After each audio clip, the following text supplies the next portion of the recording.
Thank you, thank you. My name is Johan, and I'm from Sweden. I've lived in China for over 4 years now, and every time I go back home, I feel like an alien. I don't belong there anymore.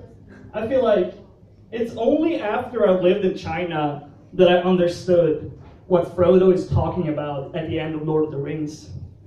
I'm saying, I can't stay here. I have to go. I can't stay here. I can't stay here anymore. I remember the first time I went back home after living in China for 1 year.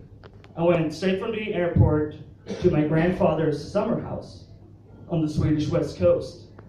My dad and I were out walking, and my dad started talking to one of the neighbors. And they both started complaining about something the housing committee had done. And I stand there by the side, listening to what they're saying, and their speech is slowly but surely turning into the adults from the Snoopy cartoon. You remember that?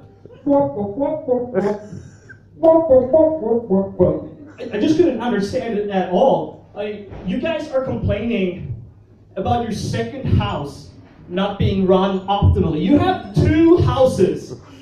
Do you know how many Chinese people would kill for 1 house? It's incredible. Having lived here for so long, there's only really one thing that scares me in China still, and that is Chinese parents. They freak the shit out of me. Just all the pressure they put on their kids, it's terrible. I know Chinese girls here in Chengdu who really don't like Spring Festival.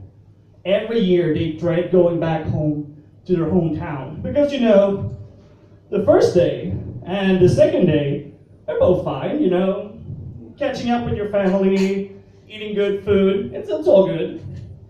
But then on the 3rd day, it begins. Why aren't you married yet? Where are my grandchildren? Bala, bala, bala, bala, bala, bala. It's like terrible. But they did get pretty pissed when I told them what my Swedish parents, what their kind of pressure that they put on me is. It goes like this. Are you on drugs?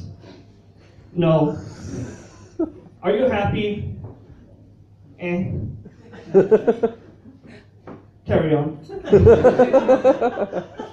That's all there is. And I did see one incredible Chinese parenting thing down at the Swedish cafe down the road. I was standing outside and I see this family of 4, a Chinese family, come walking in. And the little boy, the youngest son, is the last one to walk in. But he doesn't want to walk in. He's like, And this is also an incredible part.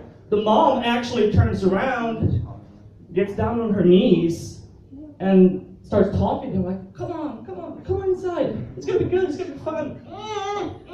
No, come here. And you walk inside. And my mouth is just like, I've never seen a Chinese parent have that much patience with their kids. Never. But afterwards, it turns out that the mom was from Hong Kong. Come on, Scooby-Doo. Mystery solved. Lucky man. We're off. How many people here have been to Hong Kong? Show of hands. 1, 2, a handful. Good. It's a great place. It's like if Beijing and London had a baby, but it's polite and things are clean. Great place. But you know, like all island monkeys, they drive on the wrong side of the road. So when I was there, I walk out in the street and one of these giant double-decker buses starts coming for me, and I just go like, oh shit.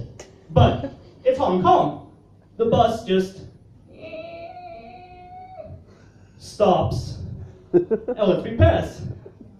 I know, and you know, that if that was a Chengdu bus, I would not be here right now. But yeah, Hong Kong was great. But when I had to leave, go back to Chengdu, it's like, you get a good feeling going in your body. It's like, yeah, finally I got some civilization in me. It feels great.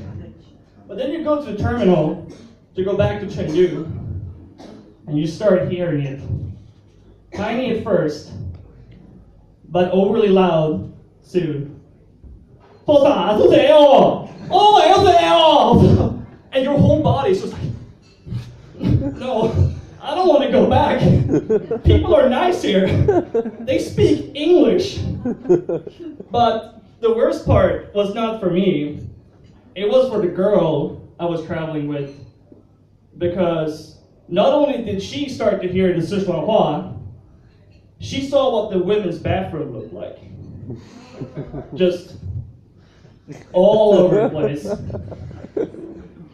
And on that nice note, on that nice imagery, I'd like to say goodbye. All right, thank you guys so much.